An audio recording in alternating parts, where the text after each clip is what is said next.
Hello, friends. Have you found Jesus? Has he come into your heart? Is he the captain of your ship and the light unto your path? Well, we are looking for him today in Mississippi and churches that tend to be a bit more authoritarian if you don't have him. AJ has a story. AJ. Hi, Cynthia.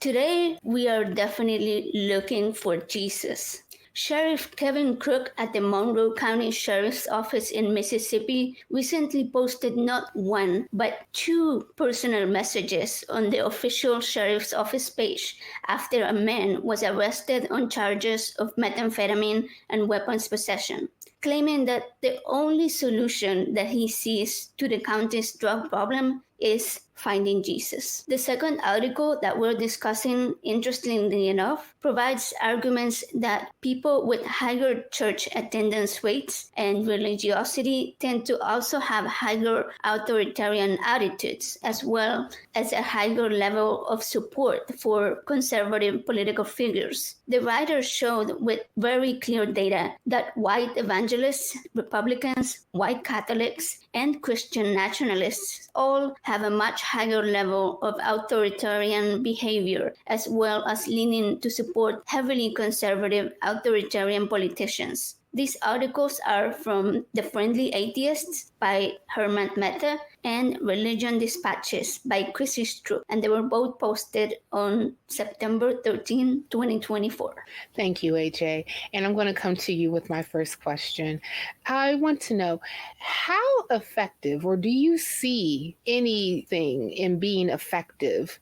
Can religious belief systems be in addressing systemic problems like drug addiction, especially in regions that already are saturated with religious messaging? So personally, I don't believe that religion can be used specifically or strictly for resolving any type of drug issue. And Sheriff Crook said in his post that the drug problem in Monroe County was so severe that he didn't really know what the solution was, other than, quote, "We all truly find Jesus, but we've got to get tougher sentences on those who are making their living selling this stuff to our family members," which was actually a very weird thing to say, because it claims that his family members are drug addicts. Have they lost Jesus?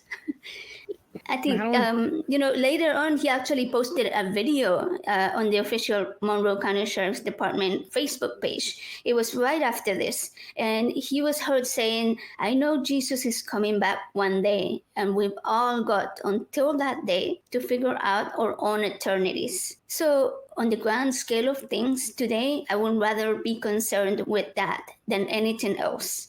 So that was his quote, right? And this is really concerning to me because it indicates that he is more worried about his eternity than how to solve the root cause of the drug problem. As you asked, does religion help with solving this problem? And in this case, focusing so heavily on obtaining heavenly eternity takes away the concern about the problems that we are facing here on earth. Because as soon as you find Jesus, he's got you. In this case, the drug problem. And it is taking away the sheriff's ability to see past salvation and apply critical thinking to solving the problem of the drugs in his county. Well, I mean, if we're going to be fair, would a sheriff really know how to deal with a systemic issue like drug addiction? Like, would they really be the proper person that would be knowledgeable on how to address how institutions and economic issues and things of that nature really would be a thing that would cause issue, and not necessarily looking at those things? Instead, they're going to look at the possibility of reaching heaven or bringing heaven on earth through Jesus to see about solving that issue. And Scott, I'm wondering, in what ways since we kind of talked a bit about how if religious belief could be something that could quell the drug issue, and I think that we came to the conclusion of nah, but but in what ways could mixing religious proselytization with law enforcement duties potentially hinder effective solutions to public health crises like the drug epidemic? Well, setting aside the constitutional issue, I mean, that's kind of the big thing looming over this whole thing is the United States Constitution. You know, everything that I'm sure the sheriff had to swear an oath of office and swear to uphold the Constitution. So, but if we set that aside, yeah, I mean, there's definitely going to be issues because if this type of religious indoctrination, proselytization, well, there's a word for you. Yeah, that's the word. if they're tightly connected to the law enforcement, then that's an issue, especially in smaller areas where there's not a lot of those checks and balances in place. It gives a lot of power to a judge who basically reigns supreme over a certain district area, or a sheriff or something like that. It gives them a lot of power to apply pressure to if their personal religious beliefs are that they're supposed to go out and make fishers of men, and here they have a captive audience. Very often, very literally, they have a captive audience, and so it's just rife with issues. It's poised to be perfectly set up to be taken advantage of, and we see that happen very often when judges assign. If you go to this religious recovery program, then you can shorten your sentence or variety of things like that. And so it's very much it just muddies the water in such a way that it makes it very difficult to separate. And so I think it's just we have checks and balances in this country for a reason, and this is one of them. I'm wondering, and I'm going to come back to you, AJ, because I think that one of the things that you kind of brought up a little bit as you were talking, Scott, is some addiction programs like Alcoholic Anonymous, Drug Anonymous, things of that nature, DAAA, which have a more religious belief bend to it in order to deal with a person who happens to have an addiction that they're trying to squash, right? But there may be some data behind having a higher religious, leaning that will lead you to be less prone to addiction. But AJ, I'm wondering, do you really think that there is a correlation that higher religiosity would be something that would help quell or keep one from drug addictions or any other addictions? Or do you think that is something that is actually kind of skewed? I have actually heard the same thing before, regarding AA, where it is a very heavily, it has a very religious tone to it. And I did look into some studies that show that people with higher religiosity tend to have a lower rate of addiction, and they also recover from addiction at higher rates. But the more I questioned the reasoning behind it and looked more into it, the more it lined up with the second article that we're actually going to be reviewing later today. And it seems that higher religiosity leads people to become more conservative, right, and more authoritarian. And those lower addiction rates. But one may think that this is a positive aspect of religion. However, it isn't a Jesus healed you situation. The root cause of their addiction hasn't been dealt with. Rather, the religious method is using fear and dogmatic oppression, or you have to get clean because it's wrong, because it's bad, right? There's also the case where some people are replacing drugs with Jesus, literally, right? In the medical field, this is called a process addiction. And instead of a chemical substance, like say cocaine, it is an activity or a behavior that induces that high by increasing dopamine. And in this case, it can come from following the rules that are set by authority figures, right, in church, prayer, or any other type of spiritual activity that gives the person that rush. Scott, I think that you also brought up in some of your research some studies that you found concerning religious religious recovery versus non-religious recovery programs. Did you want to talk about that a bit more? Yeah. We were saying that there is a correlation between a person's higher religiosity and their ability to better cope with addiction issues, either becoming less likely to become addicted or more likely to be able to recover, possibly even more quickly. So there is some research that seems to support this idea that these religious recovery programs are effective. But there's a couple of things that stand out to me. One is that the particular religious or spiritual beliefs of the addict don't really make a difference. In other words, the recovering addicts of one religion stick with their recovery just as much as those from another religion. And so that kind of implies to us that it's not necessarily the specific religion, it's more religion in general as an institution, among other things. And so, so as AJ was saying, it's not that Jesus heals you or that Allah heals you or whatever, or your ancestors heal you, or however you want to phrase it.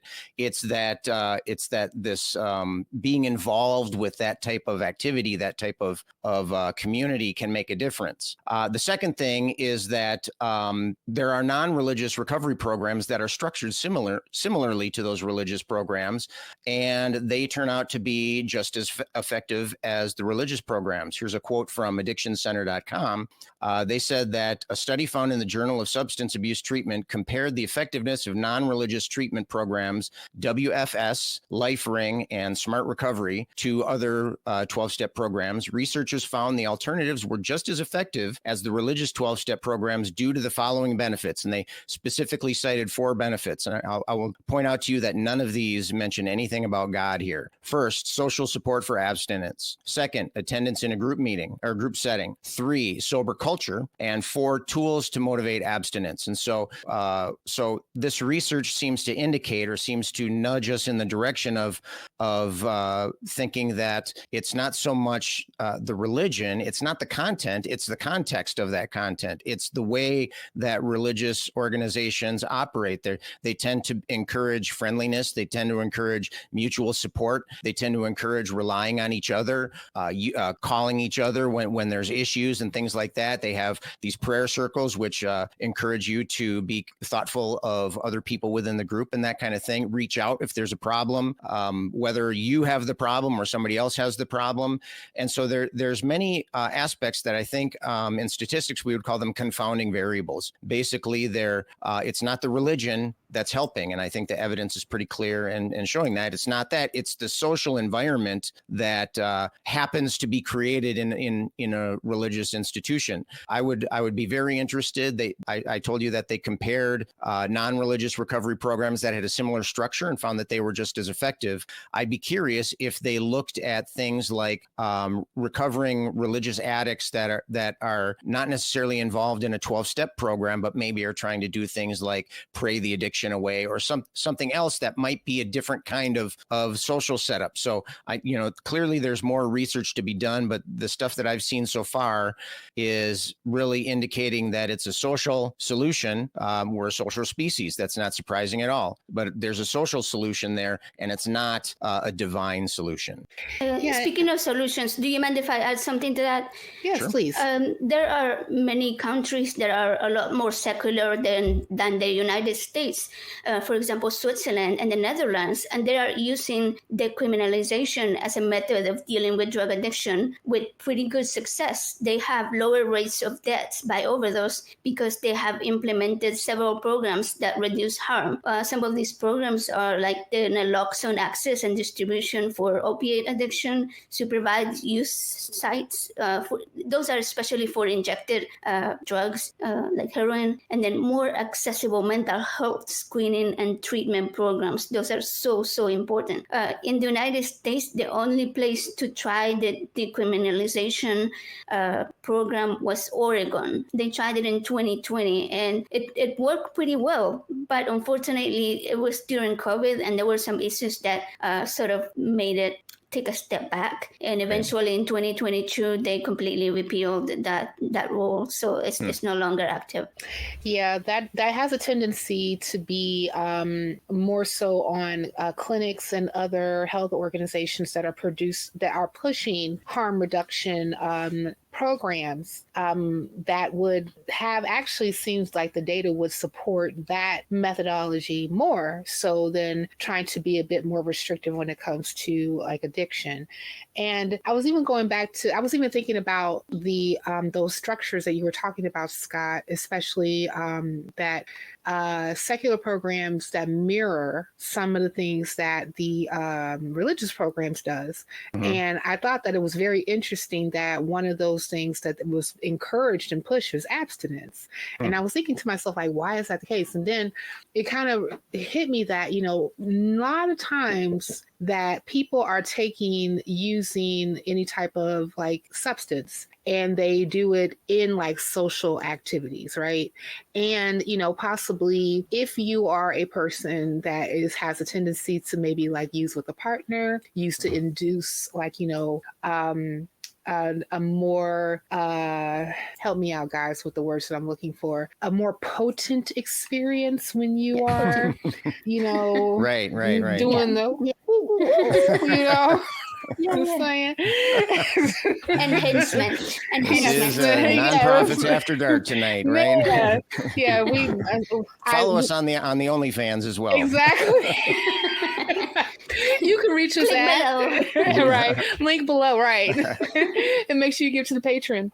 But but yeah, but like oftentimes, like when you're looking at like what is the behavior that a person is doing in order that's like coupled with, you know, substance use, could be like, hey, well, let's see if we can kind of like stop this particular behavior for a while to help you get through your addiction, right? Yeah. But one of the things that not necessarily drug, but one of the things that harm reduction actually teaches is that even though that you may be going through some type of recovery program, it doesn't necessarily mean that you are completely cured per se of addiction. Your addiction is still there. You just learn how to manage it, right? And I think that that's one of the things that a lot of times that when you're looking at people like the sheriff in Mississippi saying, well, all you need is Jesus and just pray the addiction away and Jesus will come in into your heart and do things to you. You know, that's that after dark type stuff, guys. Then you're fine, right? But the problem is that you are still your addiction is still there. It's just that you just found a way to kind of like cover it, placate it, kind of move the goalposts a little bit away from it because you're focused more on Jesus than actually doing, you know, other things. I'm curious to know, because I didn't look this up, what is the difference or like the data that says if a person actually uses a religious program to deal with their addictions versus a secular program, and what is the rate of recidivism with either or. I think that would be interesting to see. I would think that if you don't necessarily have like proper tools that are reasonable and reliable and in reality to deal with things like that, that the success rate wouldn't be as high. You know, that would be my guess, but it's really tough to compare those kind of things because a lot of the a lot of the data on success rates is all self-reported, and so they're going to have different standards. Like for many years, Alcoholics Anonymous would report their information, but they would only count people that stuck with the program. Right, and that's kind of like most of the battle there, isn't it? I mean, if people start using, they're asked to stop. They're asked to leave the program, or you know, they weren't being counted, and so. So if we want to have some kind of systematic approach here, which, you know, I think would be obviously the wise thing to do, we need to have solid data. And in order to have that solid data, you need to have it be independent from the organization that is being reported on. And so, so it's a sticky kind of setup there. It's tough to make wise decisions when you don't have all of the information, and it's tough to get all the information when it's being clouded by various things. Because that data is not objectionable. Right. Yeah, it's not objective. Objective. Yeah, it's not objective. Yeah. It is objectionable, actually. It very well could be objectionable, yes. Yeah. Well, you know, like I wanted to, like, I guess we didn't really get a chance to talk a little bit more about authoritarianism when it comes to religion, but I think that, one of the things that could be a correlation between both articles is this like fear factor, right? And I think that both of you all kind of alluded to it when it came to, hey, if you happen to be in a religious organization where there is this very restrictive way that you have to behave in order for you to be able to stay in it, then of course, like, you're not necessarily going to do certain things that, like, use drugs, or you won't have sex before marriage, maybe, because I've been in holiness churches where people was doing all types of stuff. They just weren't telling the pastor. Right? Right. Right. Promise. Right. Yeah. Right. It comes down to abstinence again. Like, Yeah. I just want you to be abstinent. Yeah. And those things never work. But I wanted to, but I know that we just want to wrap up, but I want to give you to just like the last word, like, what do you feel? And both of you all can actually like hit on this. Like, what do you feel the role of non-religious groups play in countering the rise of authoritarianism, whether it be just like in the church, in our purview, as far as like, us being like, part of America, and also like in possibilities of, recovery programs that are religiously ran. Scott, you start, and then AJ, you finish this up. Well, I think that, as far as authoritarianism is concerned, there's just tons and tons of data showing that there's a very strong link between authoritarian attitudes and your political position and your religious position, and that conservatism in both religion and politics is indicated by a strong authoritarian bent. AJ had mentioned something about how being a conservative Christian can lead you towards authoritarianism. Actually, the research kind of hints that it's the reverse, right? It's the people that have these authoritarian beliefs, things like purity, things like loyalty, things like blind obedience, and that kind of thing. Have a tendency to become more conservative politically and more extreme and political, and conservative rather, religiously. And so there's a strong tie there. So you ask, what role do non-religious groups have in dealing with this kind of thing? And well, first of all, as far as the addiction treatment is concerned, I think they provide viable options. And so then, a judge out in the middle of nowhere can't say, well, this is the only thing we got. You have to do a program, and all we have is AA. But if there are other options, then it just kind of takes that excuse out of the toolbox there. And so I think it provides options. I think the second most important thing that the non-religious groups would provide is that they give society in general a perspective. We can show that, no, you don't. If you want to achieve this goal, whether it be breaking off your addiction or whatever, you don't necessarily have to go down this road. So it gives the legislators and the leaders one less leverage to push people into that nook, but it also gives people one less reason that they feel they have to go that direction. And so I think really just option and viability, I think that just makes it a huge difference there. And what say you, AJ? Yeah, I think, in the first article that we read, where Sheriff Crook, he said that he was calling for harsher punishment for addicts and criminals. And I think that clearly shows what Scott just said, these authoritarian figures. Here you have somebody that isn't even a preacher, right? And he was preaching from a position of public authority. He was abusing his power. So I think our job in those situations as secular people, we need to speak up and make sure that we hold them accountable. And on the other hand, we can also do a little bit more to help people understand the root of the issues that we are having. In the example of addiction, right? We can use a humanist approach and help people realize that these are things that are caused by psychological trauma. And until you deal with that, there is no way that you're going to be able to use religion in that context to recover. Like, it's still going to continue to be there. Well, I would definitely say, dear viewer, that we will continue to be here if you want to watch nonprofits or nonprofits, right? That's the name of the show. If you want to watch more nonprofits, click here.